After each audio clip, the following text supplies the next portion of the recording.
Ethanol ఫ్యాక్టరీని నిర్మాణం ఆపేస్తున్నట్లు collector ప్రకటించారు. గ్రామస్తులంతా సంతోషంగా ఉన్నారు. కానీ దిలావర్పూర్ ఇథనాల్ ఫ్యాక్టరీ గొడవ తర్వాత మొదలైన రాజకీయ రచ్చ ఇప్పుడు నిజంగానే మరొక పెద్ద రచ్చగా మారుతోంది. పాపం మీదంటూ రెండు పార్టీలు కూడా బీఆర్ఎస్ కాంగ్రెస్ ఒకరి మీద ఒకరు దుమ్మెత్తి పోసుకుంటారు. ఇక ఈ సందర్భంలో మాజీ మంత్రి తలసాని ఫ్యామిలీ ఇరుకున పడుతోంది. దీనికి సంబంధించిన బ్రేకింగ్స్ మనం చూస్తున్నాం.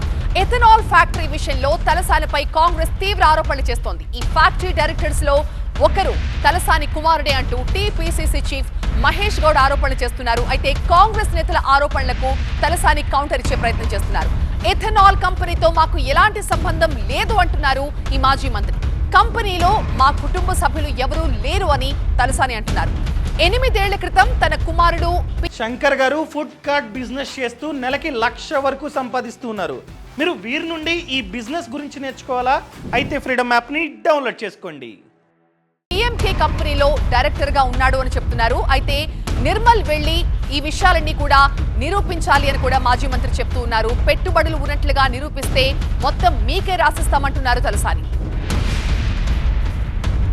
సంబంధం లేదు, అప్పటికి ఫ్యాక్టరీ లాంచ్ చేయలే, ఫ్యాక్టరీ పర్మిషన్సే రాలేదు, ఏమి జరగలేదు. దాన్ని ఏదో పనికిరాని ఒక పేపర్ని పట్టుకొని ఇదేదో జరిగిందంటే ఇప్పుడు మీకు గూగుల్లో సెర్చ్ చేస్తే దొరుకుతుంది కదా.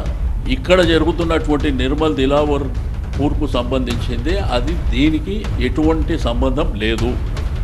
మా ఊళ్ళకు, మా కుటుంబాలకు, లేకపోతే మా రిలేషన్స్ కూడా ఎవరికి సంబంధం లేదు. అవి మాకు సంబంధించిన మ్యాటర్ కాదు. అక్కడ పెడుతుంది ఎవరో, అక్కడ ఎవరు రిజిస్ట్రేషన్ చేసుకున్నారో, ఎవరు లైసెన్స్ తీసుకున్నారో మాకు సంబంధించింది కాదు. అక్కడ రైతుల పక్షంలో మా పార్టీ నిలబడుతుంది, పోరాటం చేస్తుంది, అన్ని విధాలుగా చెప్తుంది. ఆ ప్రాబ్లం సాల్వ్ చేయడానికి గవర్నమెంట్ మీరు ఏం చేస్తారో చేసుకోండి. రైతుల ఆందోళనని ప్రభుత్వం అర్థం చేసుకొని ఆ ప్రాబ్లం సీరియస్గా తీసుకొని రైతులని శాంతింపజేసి వాళ్ళు ఇబ్బంది పడకుండా చూసుకోవాల్సిన బాధ్యత ప్రభుత్వాన్ని. ప్రతిపక్షంగా డెఫినెట్గా ప్రభుత్వం మీద ఒత్తిడి తీసుకొచ్చే బాధ్యత మాది.